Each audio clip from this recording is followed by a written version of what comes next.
नमस्कार प्रिय दर्शकों, पाठकों, परम प्रिय छात्र छात्राओं। हिंदी व्याकरण के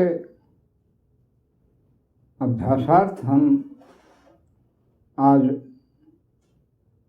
प्रत्येक पर अभ्यास करेंगे। जैसा कि पूर्व अभ्यास में या यूँ कहूँ पूर्व पाठ में हमने उपसर्ग के बारे में अभ्यास किया था। उपसर्ग और प्रत्यय ये दोनों ही व्याकरण की दृष्टि से शब्द के भेद प्रभेद, उसका संधि समास विच्छेद आदि करने के लिए उपसर्ग और प्रत्यय दोनों ही महत्वपूर्ण हैं। और इसके लिए हम सहज रहते हुए अभ्यास करें। उपसर्ग मूल शब्द के, धातु शब्द के, किसी भी शब्द के पहले जुड़ करके उसका अर्थ बदलते हैं या उसके अर्थ के महत्व को बढ़ाते हैं। और प्रत्यय उसके अंत में जुड़ करके, आशय यह है उपसर्ग और प्रत्यय अपने आप में शब्द नहीं हैं, पद नहीं हैं, वो सिर्फ शब्दांश हैं, शब्दों के कुछ अंश हैं जो हमारी भाषा हिंदी में तीन तरह से प्रयुक्त हो रहे हैं। संस्कृत के, स्वयं हिंदी के और उर्दू या विदेशी भाषा के। इन तीनों ही का भेद हमने कल उपसर्ग के रूप में पढ़ा था कि हिंदी भाषा में शब्दों से पहले जुड़ करके उपसर्ग तीन प्रकार के माने गए। संस्कृत के उपसर्ग, हिंदी के उपसर्ग और उर्दू या विदेशी भाषा के उपसर्ग। इसी तरह से प्रत्यय अपने आप में शब्द के बाद में जुड़ता है। कभी कभी शब्द के पहले उपसर्ग भी जुड़ता है, किसी धातु शब्द में अंत में प्रत्यय भी जुड़ता है।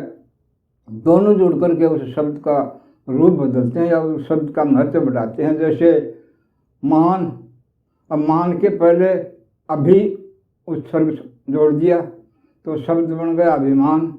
लेकिन इसी अभिमान के कारण करने वाले व्यक्ति को कहते हैं अभिमानी, इसलिए इसी शब्द के अंत में ई प्रत्यय जोड़ दिया गया और अभी उपसर्ग, मान मूल शब्द और ई उसका प्रत्यय, और इस तरह से शब्द का निर्माण हुआ नए शब्द का अभिमानी।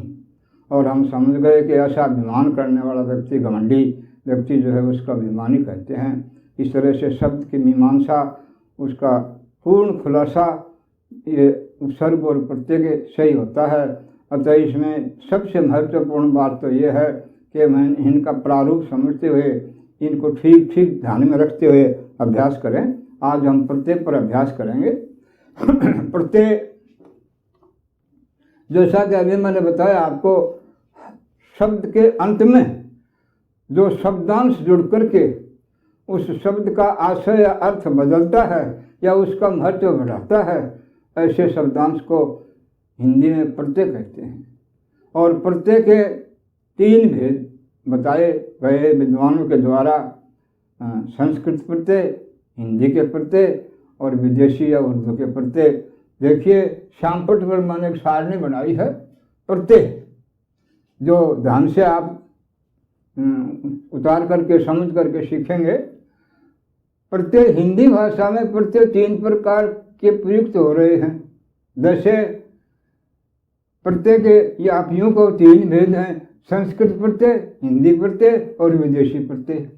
अब हम इसमें सबसे पहले संस्कृत प्रत्यय के कोई भेद विभेद नहीं और न विदेशी प्रत्यय के कोई भेद विभेद हैं।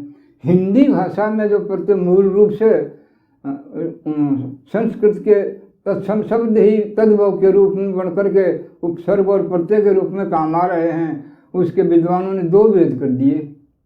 यानी हिंदी प्रत्यय के दो भेद हुए। तो पहले हम इनका थोड़ा सा अभ्यास करेंगे। पहला भेद है कृत प्रत्यय और दूसरा भेद है तद्धित प्रत्यय।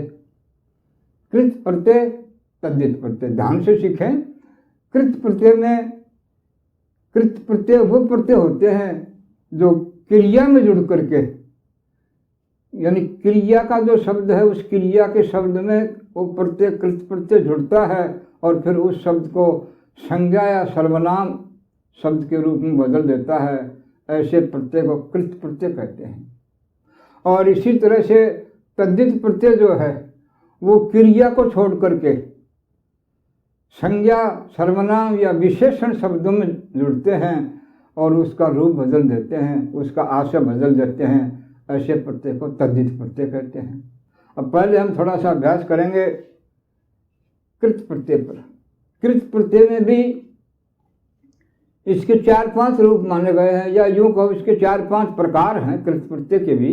जैसे पहला इसका है कृतवाचक, यानी कृत प्रत्यय में पहला भेद जो है वह कृतवाचक प्रत्यय, अर्थात जिसमें कर्ता का बोध हो।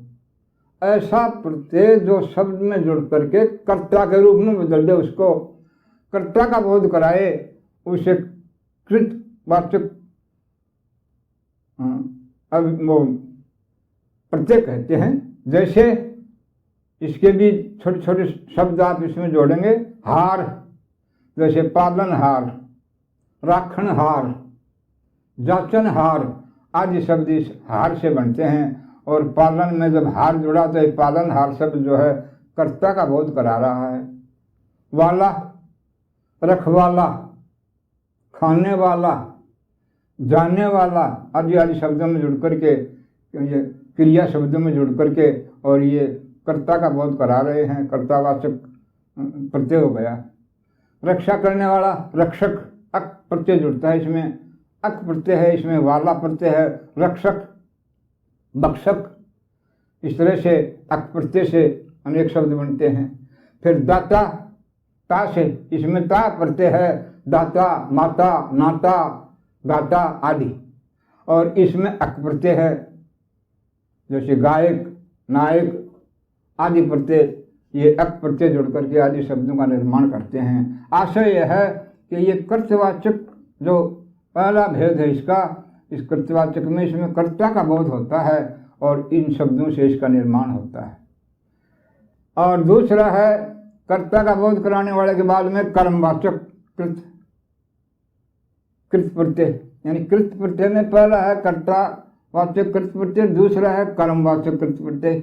जैसे ओना से खिलौना, बोना आदि शब्दों का होता है। ना से पढ़ना, लिखना आदि का बोध होता है, इसलिए होना और ना ये कर्म का बोध करा रहे हैं, यानी शब्द को कर्म के रूप में बदल रहे हैं, इसलिए ये कर्मवाचक कृत प्रत्यय हुए। तीसरा है कारकों के आधार पर ही 2-3 भेद हैं। कर्णवाचक कृत प्रत्यय, जिसमें किसी साधन के द्वारा शब्द को बदल करके उसका रूप बदलते हैं। जैसे अन्न, पालन, झाड़न। नी प्रत्यय से चटनी, सूंघनी, इस तरह के शब्द बनते हैं। और इससे हम सहज प्रक्रिया में अन्न और नी प्रत्यय से शब्द बना लिए हमने और सीख लिए। और इसमें भी भेद करना चाहेंगे तो प्रत्यय को अलग करते हुए मूल शब्द को पकड़ लेंगे। चौथा इसका भेद है भाववाचक कृत प्रत्यय।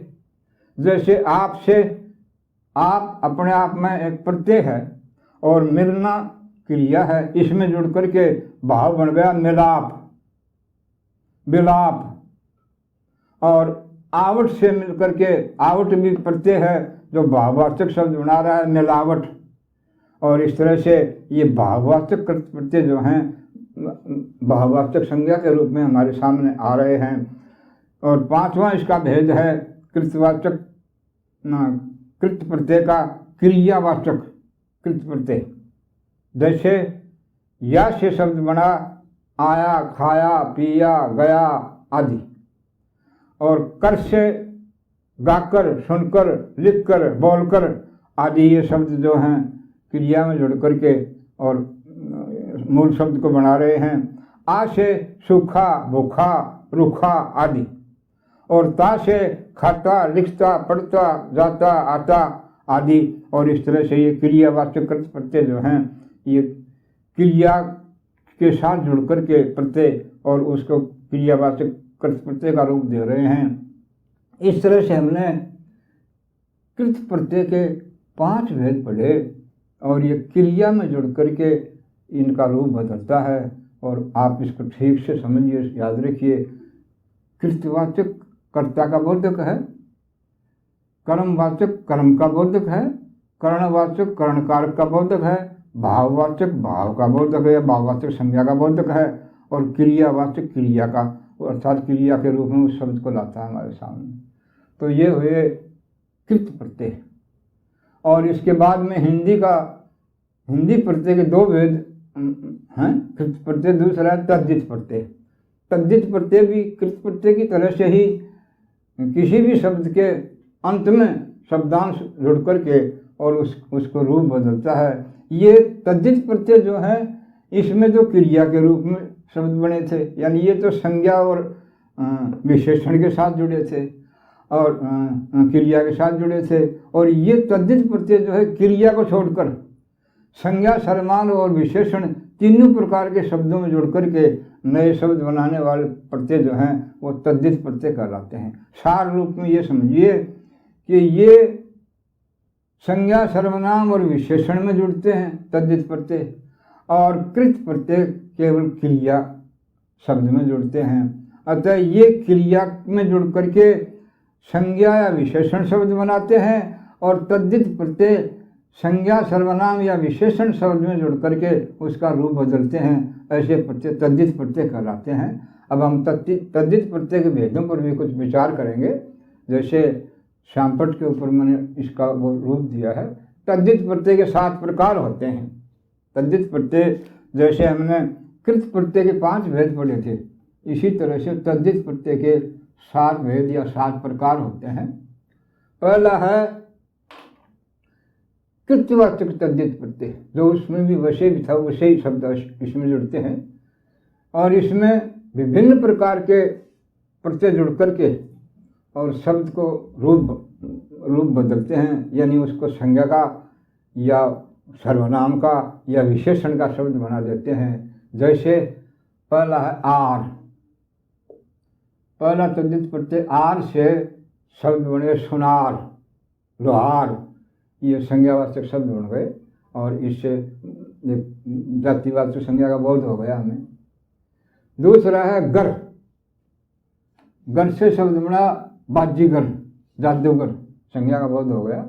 इस तरह से दूसरा प्रत्यय तद्धित प्रत्यय हुआ गर। तीसरा है ई। ई से माली, तिल्ली आदि शब्द बने जो ई अंत में जुड़ करके और ये शब्द बना रहे हैं संज्ञा के। और फिर चौथा है वाला। ये भी शब्द बनाएगा, जैसे गाड़ी वाला, टोपी वाला आदि, ये अंत में जुड़ करके और कर्ता का रूप दे रहे हैं इसको और शब्द को बदल रहे हैं। ये सब कर्ता का बोध कराने वाले हैं। जितने भी ये प्रत्यय थे ये कर्ता का बोध करा रहे हैं। जैसे आर, गर, ई, वाला, ये कर्ता का बोध कराने वाले हैं। अतः कृत्यवाचक तद्धित प्रत्यय कहलाए। और इसके आगे दूसरे प्रकार के हैं भाववाचक। कृत्यवाचक में कृत्यवाचक के भेद के बाद में तद्धित प्रत्यय का अगला रूप आया भाववाचक तद्धित प्रत्यय। इसमें कुछ प्रत्यय ऐसे हैं जैसे आहट। आहट से कड़वाहट, ता से सुंदरता, मानवता, दानवता आदि। आप से ये संज्ञा बुढ़ापा, भाववाचक संज्ञा बनी, मोटापा आदि। और ई, बड़ी ई से सर्दी, गर्मी, मरमी, गरीबी आदि शब्दों का निर्माण हुआ। ये ई अंत में जुड़ करके इनके ई प्रत्यय से शब्द बने हैं। ये हुए भाववाचक तद्धित प्रत्यय। और तीसरा है संबंधवाचक तद्धित प्रत्यय। ध्यान करिए, इसमें संबंध का शब्द का रूप आएगा। जैसे इक। अब ये इक प्रत्यय अपने आप में एक प्रत्यय है, संबंधवाचक तद्धित प्रत्यय है, जो संस्कृत में भी ये काम आएगा। इसमें संबंधवाचक में हिंदी में भी काम आ रहा है और ये तद्धित प्रत्यय के रूप में एक से हम इसको लेंगे।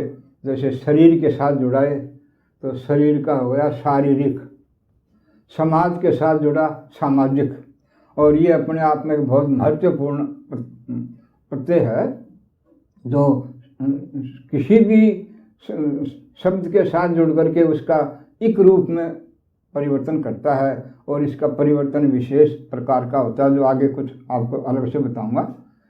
आलू अगला प्रत्यय है। आलू से कृपालु, तर से उच्चतर, उन्नतर, मध्यतर, सुंदरतर आदि आदि। और इसके आगे चौथा है गुणवाचक तद्धित प्रत्यय।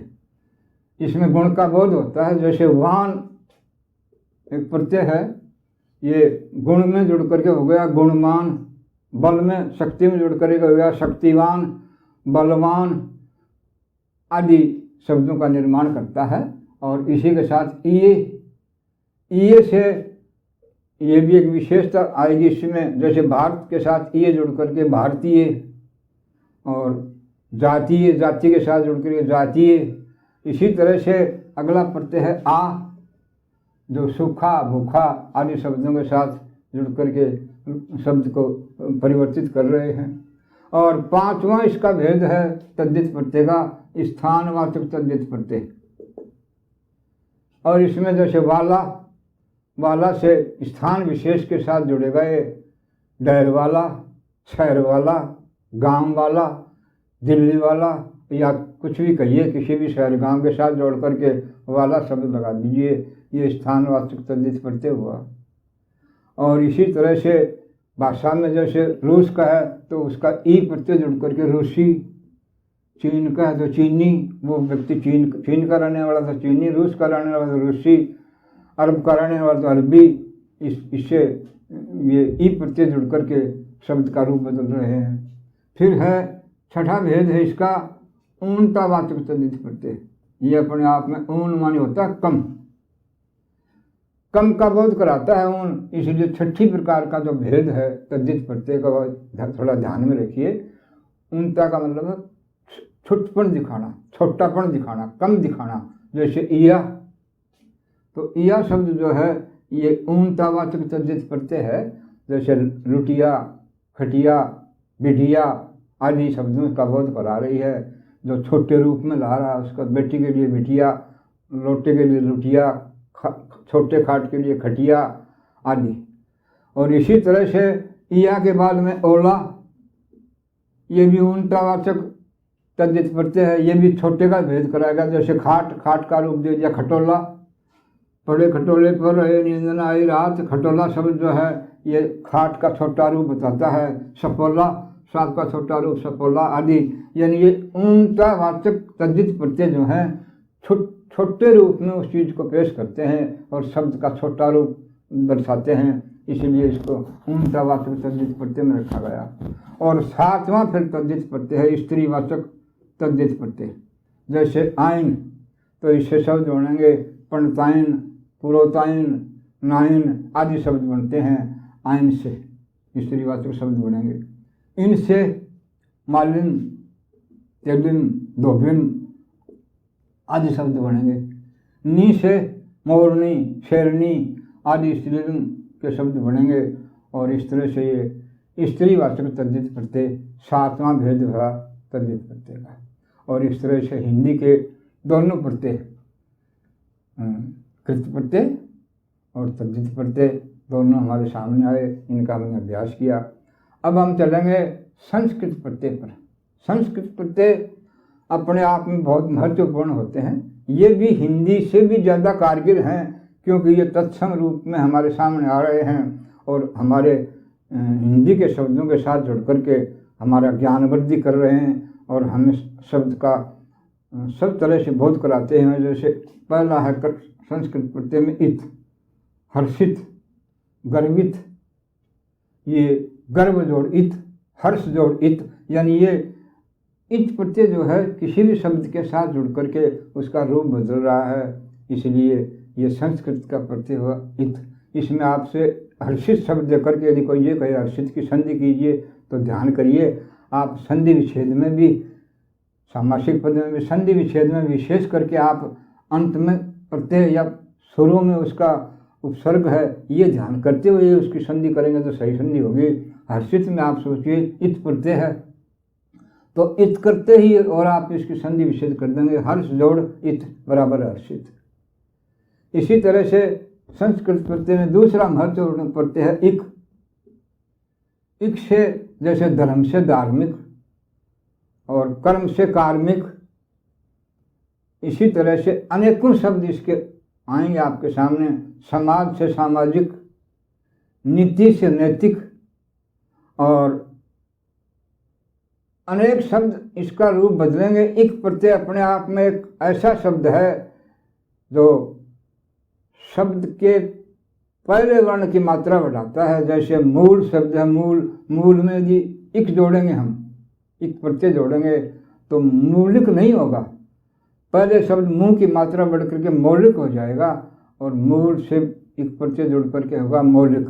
और अब इसी तरह से आप जैसे इसकी संधि करें धार्मिक, तो तुरंत ध्यान में रहें कि धार्मिक की संधि करने के लिए इसमें के अंत में इक आया है तो इक इसका प्रत्यय है। और फिर धार्म जोड़ इक करोगे तो संधि गलत हो गई, क्योंकि ये तो मात्रा इक प्रत्यय के कारण बड़ी सिद्ध है कि इसलिए यहाँ धर्म जोड़ इक कीजिए और आपकी संधि सही चली जाएगी।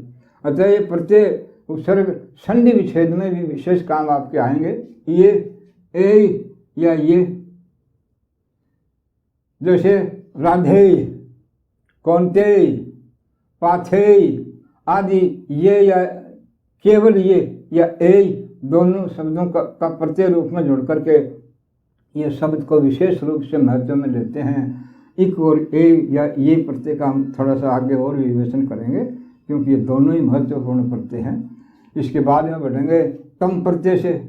ये बाकी सब सरलतम हैं, तम से अधिकतम, और ये तम प्रत्यय से अधिकतम शब्द बना ज़्यादा से ज़्यादा, सुंदरतम, अत्युत्तम आदि। और फिर पांचवा है ई से मानवीय, दानवीय आदि शब्द बने ई प्रत्यय अंत में जुड़ करके। मानव के ई जुड़ गया मानवीय। अब मानवीय का संधि करवाए थे, याद रखिए ई प्रत्यय से बना तो मानव जोड़ ई। वान से गुणवान, धनवान, अक्लवान आदि आदि। और सातवां है मान प्रत्यय जुड़ करके, जैसे बुद्धिमान शब्द बना मान प्रत्यय से। आठवां है तो से, तो भी अपने आप में है, जैसे गुरुत्व, शिष्यत्व आदि शब्दों से इसका तो शब्द से मूल शब्द बनते हैं। फिर है शाली, नवा प्रत्यय हमारे सामने आया संस्कृत का, जैसे प्रभावशाली, गौरवशाली आदि शब्दों का इसमें मूल शब्द बना। और 10वां है तर, जैसे उच्चतर, सुंदरतर आदि शब्दों का निर्माण हुआ। तो ये संस्कृत के प्रत्यय हमारे सामने छोटे छोटे रूप में 10 सामने आए, और इनसे हमने जो शब्द बनाए इनका ध्यान रखते हुए इसी तरह से इनका अनेकों शब्द बनेंगे, सैकड़ों हजारों शब्द बन सकते हैं, उनको ध्यान में रखिए। और तीसरा फिर आपके सामने आया विदेशी प्रत्यय, यानी पहले हमने हिंदी के कृत प्रत्यय और तद्धित प्रत्यय का अभ्यास किया, फिर संस्कृत के प्रत्यय का अभ्यास किया। अब विदेशी प्रत्यय जो हैं ये भी हमारे कई वर्षों से, सैकड़ों वर्षों से, हजारों वर्षों से, बल्कि ये कहूँ यहाँ विदेशी शासन रहा है, विदेशी लोग आते रहे हैं और उन्होंने जो हमारे साथ हिंदी भाषा के साथ जो प्रक्रियाएँ अपनाई, अपने शब्दों को जोड़ा, उससे वो हिंदी में काम आने लग गए। और इससे ये शब्द विदेशी प्रत्यय भी हमारे काम में आने लग गए। जैसे घी, विदेशी प्रत्यय में सबसे पहले लिया मैंने घी। घी से जैसे ताजगी, नाराजगी आदि शब्द जुड़ते हैं। नाराज होने के साथ घी जोड़ दिया नाराजगी, ताजा के साथ घी जोड़ दिया ताजगी। फिर ची, छोटे छोटे हैं ये जो समझिए, ची से नकलची, चिरमची आदि शब्दों का प्रयोग हुआ। खोर, चुगलखोर, आदमखोर, नशाखोर आदि, ये खोर उर्दू का शब्द है और इससे हमारे ये मूल शब्द बने। फिर है गार,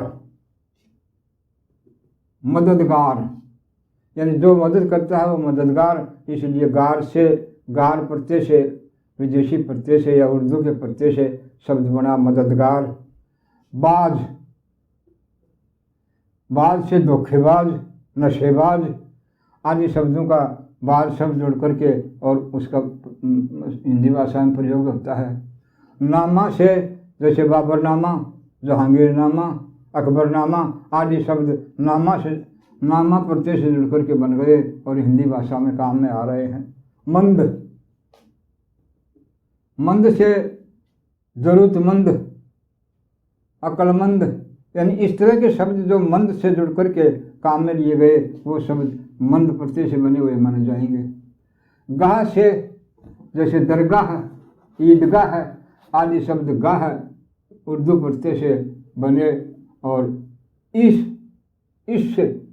प्रत्यय से शब्द बना साजिश, माचिस आदि। और बाद से शहरों के नाम बन गए। बाद भी एक अपने आप में प्रत्यय है जो हम अनेकों शहरों का नाम सुनते हैं, जैसे औरंगाबाद, इलाहाबाद, अहमदाबाद, ये सब उर्दू से प्रभावित शहर बसे हैं, इसलिए इनका नाम बाद शब्द से बन गया। और फिर गिर, गिर से जहांगीर, यानी ऐसे नाम जो व्यक्तियों के नाम हैं वो गिर से रखे गए। और इसी तरह से कार, सलाहकार, बंद से नजरबंद आदि बंद प्रत्यय से काम में लिए गए। और आना से नजराना, फुसलाना। और ईन से शौकीन, नमकीन आदि शब्दों का निर्माण हुआ ईन प्रत्यय से। और दार प्रत्यय से किराएदार, मसालेदार, थानेदार, जमादार आदि शब्द, दार से अनेकों शब्द बने हिंदी भाषा में जो दार प्रत्यय को जुड़ करके शब्द की महिमा बढ़ा रहे हैं। और इंद से वाशिंद, शर्मिंदा आदि शब्द इंदा से वाशिंदा, शर्मिंदा आदि इंदा से बने हैं। और इस तरह से ये विदेशी प्रत्यय या उर्दू के प्रत्यय भी हमारे हिंदी भाषा में अनेकों रूप से काम में आ रहे हैं जो हमारे सामने आए। और अब इससे आगे मैं आपसे प्रयास करूंगा कुछ विशेष, कुछ एक प्रत्यय जो बहुत महत्व के हैं, मैंने ऊपर भी बीच में बता दिया था। इसमें मैंने दो प्रत्यय लिए हैं, इक और दूसरा ए या, केवल या, यानी ये नहीं या। और इस पर हम थोड़ी सी देर विचार करेंगे। आप इन दोनों प्रत्ययों को यदि गहन रूप से समझ लोगे तो निश्चित रूप से आपके विभिन्न प्रकार के शब्द काम में आने वाले आप सहज काम में ले सकोगे। जैसे इक प्रत्यय को मैं आगे कुछ लिखे हुए शब्दों के साथ जोड़ करके बता रहा हूँ, आप मेरे साथ साथ अभ्यास करें और समझें कि ये इक प्रत्यय कितने महत्व का है। धर्म, अब इसमें कोई यदि धार्मिक कह देगा तो गलत है। आपको कोई कहे धर्म प्रत्यय में इक प्रत्यय जोड़ के शब्द बनाइए तो धर्म के याद रखिए इक प्रत्यय म में जुड़ेगा, उससे पहले ये पहला जो वर्ण है उस शब्द का उसकी मात्रा बढ़ा देगा। बस ये इसका नियम है सीधा सा। धर्म के साथ एक प्रत्यय जोड़ा तो शब्द धार्मिक नहीं धार्मिक धा हो जाएगा और मी की मात्रा छोटी हो जाएगी, मैं र ऊपर चढ़ जाएगा और क लग जाएगा धार्मिक। मरम, धर्म की जगह से मरम मार्मिक, ये मैं की मात्रा बढ़ जाएगी, मर्मिक नहीं होगा। समाज, अब समाज में आपको कोई कहे एक प्रत्यय जोड़िए तो आप सामाजिक करोगे तो गलत हो गया।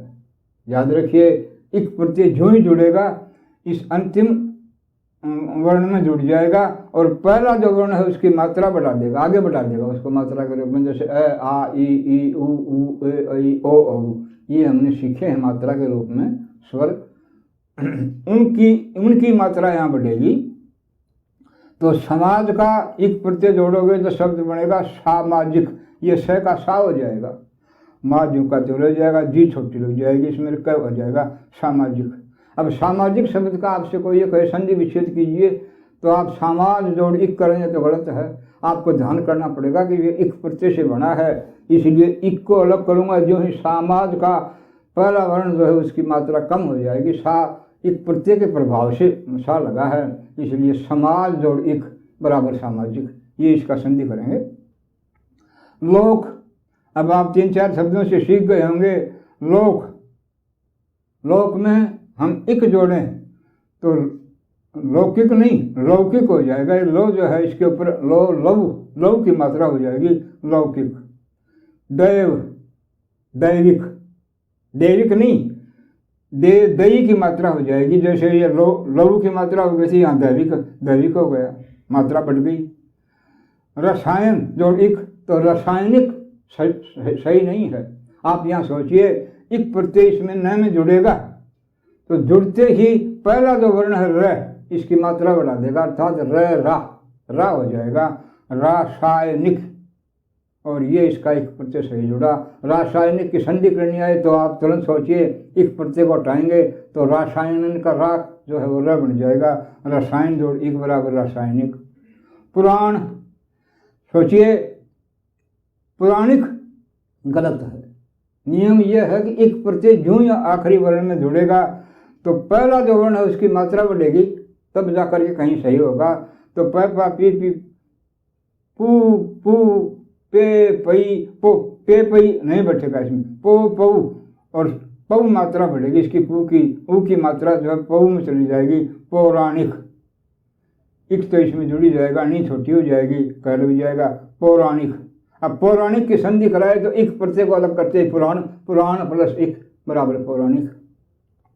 नीति, नैतिक, नी की मात्रा बढ़ जाएगी, ये शब्द बन जाएगा नैतिक। इसी तरह से राजनीति, राजनैतिक, ऐसे एक प्रत्यय से जुड़ करके और ये शब्द बढ़ते, आप सैकड़ों शब्द आपके सामने आएंगे। भाषा में अनेक शब्द हैं जिनका आप एक प्रत्यय के ऊपर गौर करते हुए सदैव इस बात का ध्यान रखिए कि ये एक प्रत्यय जो ही मूल शब्द में जुड़ेगा इसका पहला वर्ण की मात्रा बढ़ जाएगी। और दूसरा है ये या। अब इस पर थोड़ा गौर करेंगे क्योंकि ये महत्वपूर्ण प्रत्यय हैं, दोनों ही ध्यान से सीखिए।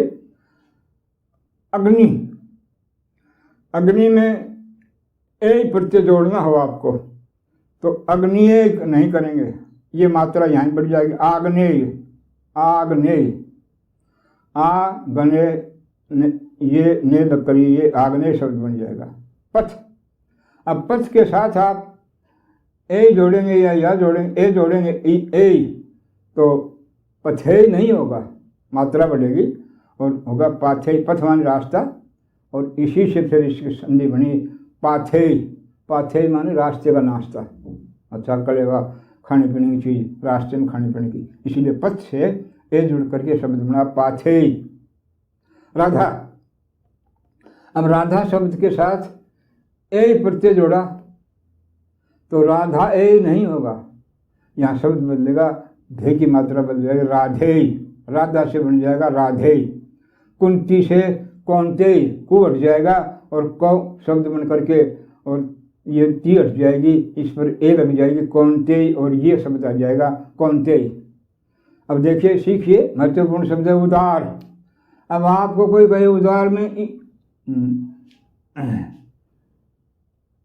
ए जोड़िए या प्रत्यय जोड़िए तो उदारिये ही नहीं, नियम का पालन करेंगे। उदार में ए प्रत्यय जो ही जोड़ेंगे तो पहला वर्ण है उ, इसकी मात्रा बढ़ेगी ई उ ए ऐ ओ औ, और यहाँ ध्यान करना पड़ेगा कि इसमें जो ही ए जोड़ेंगे तो ये औदार्य शब्द हो जाएगा। औदार्य यानी ये जो जोड़ा इसमें सिर्फ ये, इसमें सिर्फ ये ही जुड़ा है, ये जब हमने इसमें जोड़ा तो सीधी सी बात है उदार से औदार्य शब्द बना। जिसको शुद्ध लिखना सीखिए, औ दा और ये पर रह। कुमार, इसी तरह से इसको बदलिए कुमारिये। सुंदर, सौंदर्य, सुंदर के साथ ये प्रत्यय आप जोड़ेंगे, सिर्फ ये एक ही वर्ण है ये, इसको जोड़ेंगे तो सौंदर्य प्लस ये बराबर शब्द बनेगा सौंदर्य, यानी सु का सौ हो जाएगा और नंदन कहेंगे तो ये के ऊपर र चढ़ जाएगा सौंदर्य। सूर, तो सूर के साथ ये जोड़ें या ए जोड़ें तो शब्द बनेगा सु की मात्रा बढ़ करके शौर्य। उचित, इसमें आपको कोई कहे कि ए प्रत्यय जोड़िए, यानी ए इसमें जोड़ेंगे तो प्लस उचित प्लस ये बराबर उचितीय नहीं होगा, मात्रा बढ़ेगी। नियम को याद रखिए, इसमें ये प्रत्यय जुड़ रहा है, ये प्रत्यय या ए प्रत्यय अपने आप में बहुत महत्व का है, इसलिए यहाँ ये या ए हम जोड़ रहे हैं तो इसकी मात्रा बढ़ जाएगी और उचित शब्द में एक प्रत्यय जोड़ते ही होगा औचित्य। ये तय आधा हो जाएगा तो उसमें ये जुड़ जाएगा, ये ऊ का हो जाएगा औ औचित्य, और इस तरह से उचित का ये प्रत्यय जुड़ते ही औचित शब्द हो गया। अब औचित की आपसे कोई संधि विच्छेद कराए तो याद रखिए औचित्य में ये प्रत्यय आया, अंत में ये को अलग करते ही फिर औचित प्लस ये नहीं रहेगा, उचित हो जाएगा, मात्रा घट जाएगी, वो उचित प्लस ये। और फिर इसी तरह से आइए शब्द हैं खास करके जो मैंने लिखे हैं इन पर ध्यान करिए, इनका अभ्यास कर लो आप तो सही बैठ जाएगा। ऐसा चतुर, चतुर में ये जोड़ा या ए जोड़ा तो यहाँ जोड़ने से पहले यहाँ आएंगे चा, मात्रा बढ़ जाएगी, चा अगली मात्रा आ गई चा, चातुर्य शब्द बन जाएगा चातुर्य, ये के ऊपर रह चढ़ जाएगा चातुर्य। धीर, धीर में ये जोड़िए, अब याद करिए यहाँ धीर्य धीर्य नहीं कहेंगे ना, ये प्रत्यय जोड़ेंगे तो आप तुरंत नियम याद करिए कि पहला वर्ण जो है इसकी मात्रा बढ़ेगी और धैर्य धा धी धी बड़ी है धैर्य बन जाएगा धैर्य, धीर से धैर्य, और धैर्य के संधि विच्छेद कराए तो ये प्रत्यय से बना है, याद रखिए ये अंत में है तो ये प्लस ये तो होएगा और धैर्य का धीर हो जाएगा, धीर प्लस ये। मधुर, माधुर्य, यानी इसकी मात्रा बढ़ जाएगी और ये र जो है ये पर चढ़ जाएगा, धुन का हो जाएगा, इसलिए शब्द बन जाएगा ये जुड़ते ही मधुर प्लस ये बराबर माधुर्य। और ईश्वर प्लस ये, अब यहाँ कोई खास बात नहीं है, ईश्वर ये कहेंगे तो गलत हो गया वो, आपको तो नियम याद रखना पड़ेगा, ये जोड़ेंगे तो ई की मात्रा बढ़ेगी, अ आ ई उ ए ऐ, ऐश्वर्य, ए मात्रा बढ़ाएंगे जो ही ईश्वर प्लस ये बराबर ऐश्वर्य। और इस तरह से इन कठिनतम शब्दों का हमने अभ्यास किया ए या ये प्रत्यय से, और विशेष करके कुछ प्रत्यय इक और ए या ये से हमने ये वैसे संस्कृत के प्रत्यय हैं दोनों ही, और इनको काम में लीजिए। लगते तो ये सहज हैं लेकिन इनसे हिंदी भाषा के ठेठ और अच्छे शब्द बन रहे हैं, इसलिए इनका हमने अभ्यास किया ठीक से। और अब मैं आपको ये प्रकरण समाप्त कर रहा हूँ, इसलिए आप इनको ठीक ठीक अभ्यास में रखिए, याद रखिए, याद करते हुए समझिए। नमस्कार।